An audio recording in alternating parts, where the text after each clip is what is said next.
కేవలం 7,999 up to 10 kgs వరకు బరువు తగ్గి అధిక బరువు నుంచి వచ్చే ప్రధాన సమస్యలను దూరం చేసుకోండి. ఇక్కడే ఎస్టీ కమిషన్ చైర్మన్ కూడా భోజిరెడ్డి గారు కూడా ఉన్నారు. భోజిరెడ్డి గారిని మనస్ఫూర్తిగా అభినందనలు. ఏమమ్మా అందరూ బాగున్నారు కదా? హ్యాపీగా ఉన్నారా? అందరికి ఫోన్లు ఉన్నాయా? అందరూ చెక్ చేసుకున్నారా?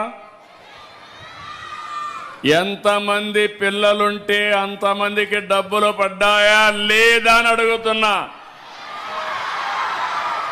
పడ్డాయంటే గట్టిగా చప్పట్లు కూడా రంపచోడవరం మొత్తం వినపడాలి.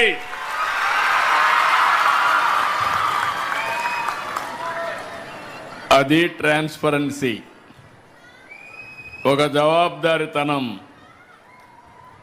ఈరోజు మిమ్మల్ని చూసినప్పుడు నేను 4వ మెగా పీటీఎంకి వస్తున్నా. ఈరోజు ఇది కూడా మీరు చూస్తే మొట్టమొదటిసారిగా బాపట్ల నిర్వహించాం, తర్వాత సత్యసాయి జిల్లాకి వెళ్ళాం, మన్యం జిల్లాకి వెళ్ళాం, ఇప్పుడు మళ్ళీ పోలవరం జిల్లాకు వచ్చాను.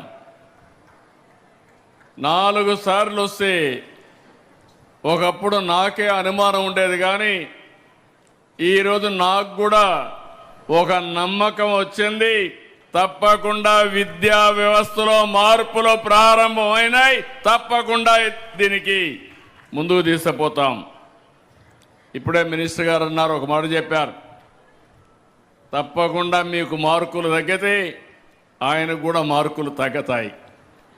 ఆయన మీకు మార్కులు వేస్తే ముఖ్యమంత్రిగా నేను ఆయనకు మార్కులు వేస్తా. ఎందుకంటున్నానంటే ఆయన ఏరి కోరి తీసుకున్నటువంటి పోర్ట్ఫోలియో ఇది. నేను దీన్ని తీసుకొని బాగు చేస్తానంటే నేను కూడా 2-3 సార్లు ఆలోచించాను. కానీ ఈరోజు అర్థమైంది, ఆ రోజు ఎందుకు అడిగారు, ఈరోజు ఏమి సాధించారని చూసినప్పుడు నేను చాలా సంతోషపడుతున్నా. ఇంతమంది తల్లి తండ్రులు పిల్లల్లో ఆనందాన్ని చూడగలిగామంటే చాలా గర్వపడుతుంది ఈ ప్రభుత్వం అని చెప్పి కూడా నేను మీ అందరికీ తెలియజేస్తున్నా. ఈ రోజుట్లో రోజు రోజుకి ప్రభుత్వ పాఠశాలలు బలహీనమైపోతున్నాయి. పిల్లల సంఖ్య తగ్గిపోతూ ఉంది. అలాంటిది 2 ఏళ్లలో 1,10,000 మంది ప్రైవేట్ నుంచి మారి గవర్నమెంట్ స్కూల్కి వచ్చారు. నాకు కొన్ని కంప్లైంట్లు కూడా వస్తున్నాయి. మీరు వచ్చేస్తామంటే ప్రైవేట్ స్కూల్స్ టీసీలు ఇవ్వకుండా అడ్డుపడే పరిస్థితికి వచ్చారంటే అది ఈరోజు ప్రభుత్వ స్కూల్స్ యొక్క సత్తా సమర్థతని మరొక్కసారి మీ అందరికీ విజ్ఞప్తి చేస్తున్నా.